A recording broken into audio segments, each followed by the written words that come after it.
Éxodo 27. Harás de madera de acacia también el altar, de 5 codos de largo y de 5 codos de ancho. El altar será pues de forma cuadrada y tendrá 3 codos de altura. En sus 4 ángulos le pondrás cuernos procedentes de él mismo y lo revestirás de bronce. Y harás para él recipientes donde recoger sus cenizas, y paletas, y tazones, y tenedores, y braseros. Todos sus utensilios los harás de bronce. Fabricarás para él también una rejilla de bronce en forma de red, y en la red, en sus 4 extremos, harás 4 anillos de bronce, y la colocarás abajo, en el circuito inferior del altar, de modo que la red llegue hasta la mitad del altar. Y harás varas para el altar, varas de madera de acacia, que revestirás de bronce. Estas varas se introducirán por los anillos, de modo que corran a lo largo de ambos lados del altar para transportarlo. Lo harás de tablas y hueco. Conforme a lo que te he mostrado en el monte, así se ha hecho. También harás el atrio de la morada. Del lado del Negev hacia el sur habrá para el atrio cortinas de lino fino torcido, en una extensión de 100 codos a lo largo de este lado, con sus 20 columnas y sus 20 basas de bronce. Los corchetes de las columnas y sus anillos serán de plata. A lo largo del lado septentrional habrá igualmente cortinas en una extensión de 100 codos de largo, con sus 20 columnas y 20 basas de bronce para ellas. Y los corchetes de las columnas y sus anillos serán de plata. A lo ancho del atrio por el lado occidental habrá cortinas en una extensión de 50 codos. Sus columnas serán 10, y las basas para ellas 10. El ancho del atrio por el lado oriental, donde sale el sol, será de 50 codos. Las cortinas puestas por un lado de la puerta tendrán 15 codos. Sus columnas serán 3, y las basas para ellas 3. Y por el otro lado 15 codos de cortinas. Sus columnas serán 3, y las basas para ellas 3. La puerta del atrio tendrá una cortina de 20 codos, de jacinto, de púrpura escarlata, carmesí y lino fino torsal, obra de recamador. Sus columnas serán 4, y las basas para ellas 4. Todas las columnas en torno al atrio tendrán anillos de plata. Sus corchetes serán de plata, y sus basas de bronce. El atrio tendrá 100 codos de largo, 50 de ancho por ambos lados, y 50 codos de alto. Sus cortinas serán de lino torsal, y sus basas de bronce. Todos los utensilios de la morada para toda clase de servicio, con sus estacas y todas las estacas del atrio, serán de bronce. Mandarás a los hijos de Israel que te traigan aceite puro de olivas majadas para el candelabro, a fin de alimentar las lámparas continuamente. En el tabernáculo de la reunión, fuera del velo que pende delante del testimonio, lo han de preparar Aarón y sus hijos, para que arda delante de Yahvé desde la tarde hasta la mañana. Estatuto perpetuo es este para todas las generaciones de los hijos de Israel.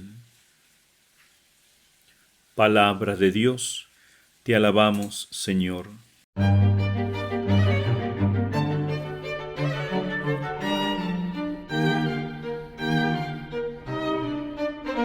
Comentario.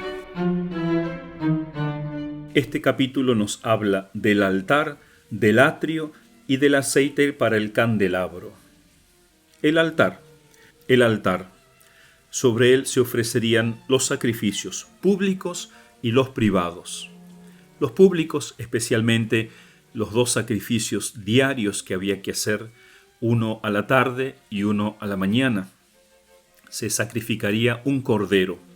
Ese era un sacrificio público ofrecido por todo el pueblo.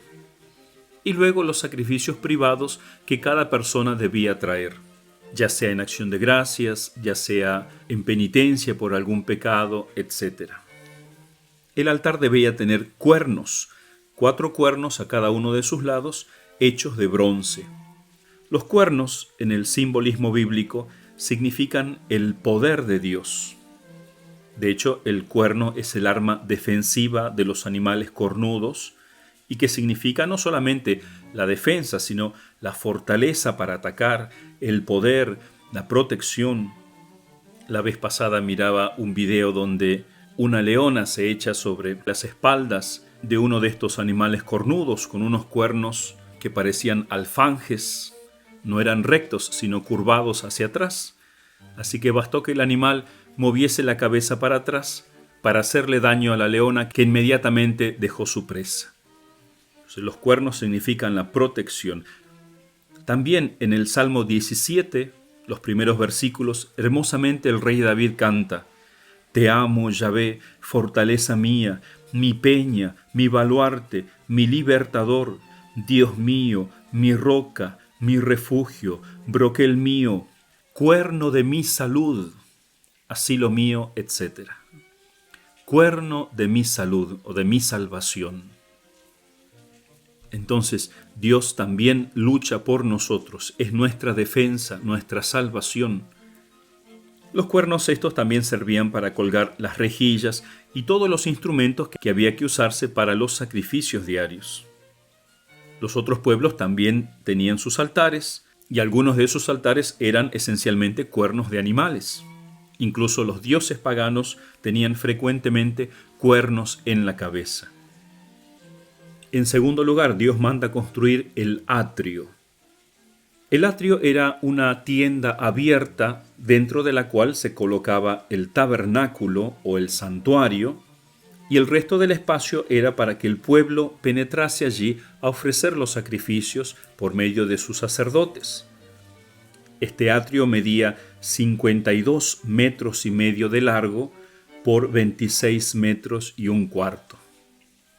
Y este atrio con el santuario se ubicaban en medio de las 12 tribus.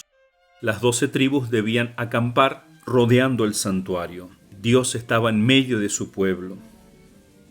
Finalmente se nos habla del aceite. El aceite que el pueblo debía ofrecer a Dios era un mandato. Y debía ser un aceite puro, o sea, el mejor aceite. Demos a Dios siempre lo mejor de nuestro ser, porque Él nos ha dado lo mejor de Él, que es su Hijo. Por eso esta lámpara o candelabro donde se ponía el aceite, y en medio del aceite una mecha que se encendía, y el aceite mantenía ardiendo constantemente esa mecha como si fuera una vela, todos los días se sacaba por la tarde, se limpiaba y volvía a colocarse y a encenderse. Nosotros también en nuestras iglesias católicas tenemos el sagrario donde se encuentra el cuerpo de Cristo, y al lado siempre hay una vela que arde. Y por eso cuando uno entra a la iglesia, al ver esa velita uno tiene que buscar inmediatamente esa luz y arrodillarse hacia donde está esa luz, porque ahí está la presencia de Cristo, la presencia real. Ahí está el santo de los santos. Entonces en este capítulo se nos habla del altar, del atrio y del aceite para el candelabro. O sea, se nos está hablando que en el atrio, en el santuario, siempre tiene que haber fuego. El fuego que debía arder en el altar y el fuego que tenía que arder en el candelabro gracias al aceite que el pueblo tenía que ofrecer. ¿Qué aprendemos de esto? Que nuestro culto a Dios siempre tiene que ser encendido con el fuego que Dios ha puesto en nuestras almas el día que nos bautizamos, que es su gracia, que también le decimos su amor, que también le decimos el Espíritu Santo viviendo en nosotros, porque Él es el amor de Dios. Pero es un fuego. Por eso el que no esté en gracia rápido tiene que correr a confesarse, a recibir los sacramentos, a casarse si no lo ha hecho, para que ese fuego vuelva a arder. Ojo, no se trata de un sentimiento, yo siento cosas bonitas hacia Dios, entonces hay fuego en mí. No confundamos el amor natural con el amor sobrenatural, que es el que Dios tiene que encender desde el cielo. De hecho, más adelante vamos a ver cómo este altar es encendido milagrosamente con fuego del cielo, en el último capítulo del Éxodo. O sea, no se trata de sentimientos naturales hacia Dios, que puede sentirlo cualquier persona, incluso aquellos que viven en pecado y no quieren salir del pecado, pueden tener sentimientos nobles hacia Dios, un amor natural, pero necesitamos el fuego del cielo, el amor sobrenatural, la gracia de Cristo. Los santos enseñan que para elevarnos a Dios somos como las palomas, necesitamos dos alas. Una es la oración, y eso mucha gente lo sabe, tenemos que rezar para llegar hasta Dios. Pero nos olvidamos que la paloma tiene dos alas, la otra es la de la penitencia, el sacrificio. O sea, tenemos que rezar, pero también tenemos que llevar una vida de penitencia. Ambas cosas si queremos alcanzar a Dios. Por eso un pequeño librito escrito por un cartujo, que se puede encontrar en internet, dice así, hablando sobre la penitencia, sobre la mortificación, que viene de la palabra muerte, o sea, matar los malos deseos en nosotros. De ahí viene la palabra mortificar. La mortificación y la penitencia no se pueden mirar ni explicar bajo un aspecto puramente humano. Abrazar el dolor por el dolor es contra la naturaleza. El ser humano y aún todos los seres vivos tememos el dolor y lo huimos. Hasta las plantas lloran con lágrimas de savia. Entonces, no hay explicación convincente natural para la existencia del dolor. En ese aspecto el dolor es algo malo, pero tenemos que mirar el dolor con una mirada de fe, con una mirada sobrenatural. Es verdad que el hombre ha sido criado para la felicidad de todo su ser, de su alma y de su cuerpo, y que el cuerpo anhela el regalo, busca la comodidad, el bienestar. El cuerpo también ha sido creado para la felicidad.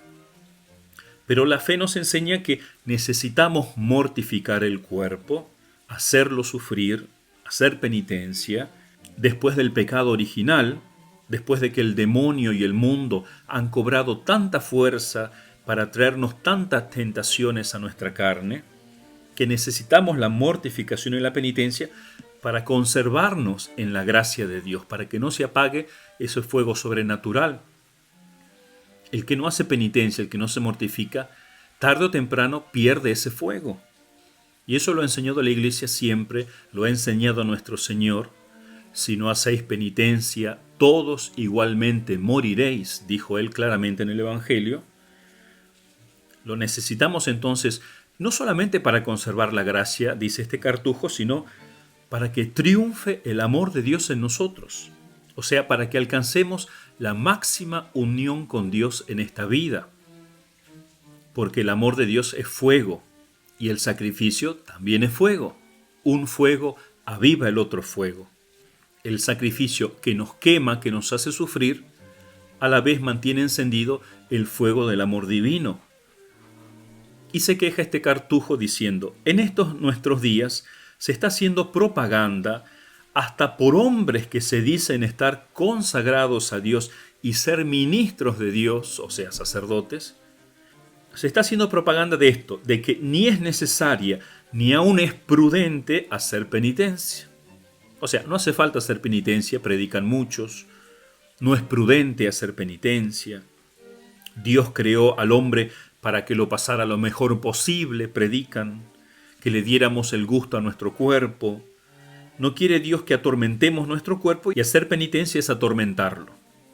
Y dice el cartujo, por esta misma razón luego se habla con menosprecio de algo de lo que siempre se había tenido como la virtud más hermosa, la virginidad. Se habla con tanto menosprecio de esta virtud, no solamente poniéndola debajo del matrimonio, como si fuera más perfecto casarse, y bueno, la virginidad, que se consagren aquellas mujeres que no han tenido éxito en el amor, bueno, una segunda opción, no. O incluso se dice que es algo imposible de vivir, que se casen los sacerdotes, que se casen las monjitas. E incluso se llega a negar que la Virgen hubiese sido virgen. Por eso dice este cartujo, de tal manera ha entrado el materialismo en los corazones que ciega las inteligencias, mata la fe y propaga el error. O sea, eso es culpa de ser materialistas. La defección de tantos sacerdotes y religiosos es consecuencia de este error. tantos sacerdotes dejan, tantas monjitas, porque desprecian la mortificación, la verdadera mortificación, que no es fácil, es un arte ciertamente, y que tiene que ir siempre junto a la oración. Y eso es lo que nos está enseñando este capítulo del Éxodo 27.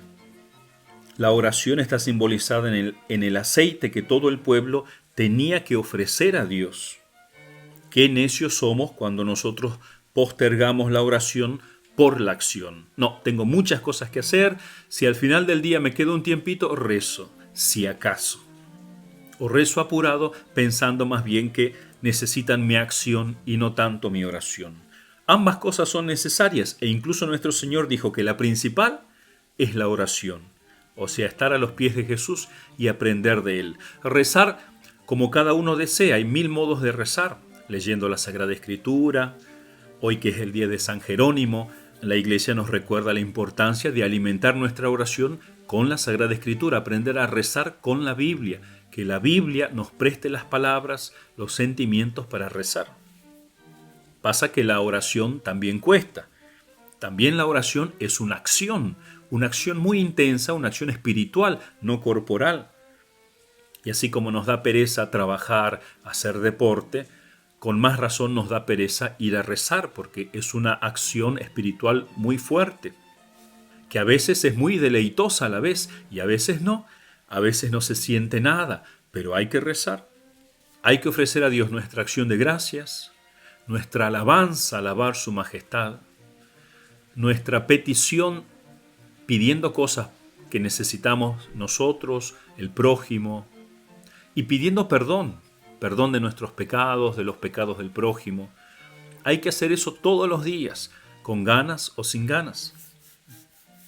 Pero ese fuego se mantiene al lado del otro fuego que tenía que arder en el altar de los holocaustos. Por eso también nos enseña este capítulo que nuestro corazón tiene que ser un altar. Es muy interesante que el altar, si bien estaba dentro del atrio, estaba fuera del tabernáculo. Por eso Cristo va a morir fuera de la ciudad santa de Jerusalén, en el monte llamado Calvario, que es donde se cree que Adán fue enterrado. Entonces, el altar de Cristo, que fue la cruz, va a estar fuera del santuario. Fue crucificado fuera de la ciudad santa de Jerusalén. Entonces nuestro corazón tiene que convertirse en un altar, en el altar de los holocaustos. Habían distintos tipos de sacrificios donde se quemaba toda la víctima, eso se llama holocausto propiamente dicho, donde todo se quema. Y así nosotros también muchas veces tenemos que abandonar, dejar totalmente una cosa o una persona si queremos mantener el amor a Dios. Hay cosas que tenemos que cortar definitivamente de nuestra vida, hay que hacer un holocausto. Pero también en el altar se ofrecían sacrificios pacíficos, donde parte de la víctima era quemada, parte se entregaba a los sacerdotes para su sustento y parte comía la familia invitando a los pobres. Por ejemplo, el dinero. El dinero no solamente debo usarlo para mi familia o para mí mismo, sino que también tengo que usarlo para el culto sacerdotal, el templo, la limosna que uno hace cuando va los domingos a misa, etc. Y para ayudar a los pobres. No puedo gastarme egoístamente el dinero en mis necesidades solamente. Así sea que lo que yo gane sea muy poco. Tiene que haber un sacrificio. No olvidar ni el templo ni a los pobres, a los más pobres que yo. Pero siempre, todos los días, nuestro corazón es un altar que arde y que hay que sacrificarle a Dios todos los días, como hacían los sacerdotes, mirando al tabernáculo. Nosotros lo hacemos mirando a Dios, como dice San Pablo en la carta a los Colosenses 3, 23, 24. Cuanto hagáis, hacedlo de corazón, como para el Señor y no para los hombres, sabiendo que de parte del Señor recibiréis por galardón la herencia. Es a Cristo el Señor a quien servís. Todo lo que yo haga, incluso cuidar de mi familia, amar a mis hijos, amar a mi esposa, a mi esposo, yo lo hago por Cristo, para Cristo. No lo hago para mí, o no idolatro a una persona, si sea la persona que yo más quiero. Fíjense que el altar también Dios manda que sea hueco, que esté revestido de bronce para que no se queme la madera, pero tenía que ser hueco. Por eso dice hermosamente San Juan de la Cruz: por esto mandaba Dios que el altar donde se habían de hacer los sacrificios estuviese de dentro vacío, para que entienda el alma cuán vacía la quiere Dios de todas las cosas, para que sea digno altar donde esté su majestad. Eso dice él en el libro Subida al Monte Carmelo 1.5. Es el importante que el alma esté vacía, o sea que no haya ídolos falsos en el corazón. Entonces recordemos siempre eso, somos un pueblo sacerdotal. Los sacerdotes ministeriales ofrecen el sacrificio todos los días en la Santa Misa, como antiguamente, uno en la mañana, uno en la tarde, significando todo el día. Así también se ofrecen miles y millones de misas todos los días, en toda hora, en todo el mundo. Los sacerdotes mantienen el fuego del altar con el sacrificio de Cristo ardiendo constantemente para que los bautizados, aunque no sean sacerdotes ministeriales, pero son sacerdotes por el bautismo, ofrezcan sus pequeños sacrificios uniéndolo al gran sacrificio de Cristo. Así no vayan a misa ese día, pero desde su casa unir el sacrificio de ustedes al gran sacrificio de Cristo. Incluso la oración es un sacrificio, porque ¿de dónde se obtiene el aceite? De moler la oliva, la aceituna. Por eso la oración también cuesta, porque no es buscarme a mí mismo, buscar sentirme bien, sino que en la oración tengo que triturarme, dejar que Dios me transforme según la voluntad de Él y no la mía, lo cual es doloroso, porque a veces le exigimos a Dios que haga mi voluntad, que siga mis planes, y Dios dice: no, tú sigue los míos. Acéptame, Señor, como soy. Sí, yo te amo, pero tú tienes que hacerte como mi hijo. Tú tienes que transformarte. Entonces, es doloroso rezar, es un sacrificio. Y no basta rezar en casa, hay que ir al atrio, o sea, al templo, a la iglesia, donde está el tabernáculo, o sea, el sagrario, el santísimo. No basta con rezar en casa, sino que tengo que rezar como familia. Y no me refiero a la familia carnal, sino a aquella que es más importante que la familia carnal, que es la familia de la fe. Todos mis hermanos a través del bautismo. Así no me caigan bien, son mis hermanos. Hay una íntima unión desde el día que me bauticé con todos los bautizados. Por eso Dios no mandaba encender lámparas en las casas. Decía: traigan aceite para encenderlas aquí, delante del tabernáculo. En fin, es una hermosa enseñanza, difícil de aceptar, difícil de poner en práctica, pero que siempre la Iglesia y los santos lo han recordado. Y sobre todo la Santísima Virgen. El día de mañana tengo que partir con otros hermanos sacerdotes a una pequeña peregrinación que vamos a hacer a Francia, a visitar algunos santuarios. Sobre todo vamos a llegar, si Dios quiere, a Lourdes. Ahí en Lourdes, en 1858, la Virgencita se le apareció a una jovencita, Santa Bernardita. ¿Y cuál fue el mensaje que le dio? Del Éxodo 27. Le dijo: penitencia, penitencia, penitencia. Ese era el mensaje de la Virgen, y añadió: reza por los pecadores. La oración. Penitencia, penitencia, penitencia, reza por los pecadores. Así se mantiene el fuego de este pueblo sacerdotal, de la Iglesia, de los cristianos, con el cual podemos calentar este mundo tan frío, tan lleno de odio, que están a punto de matarse con guerras y divisiones. Volvamos a encender ese fuego en el altar de nuestros corazones.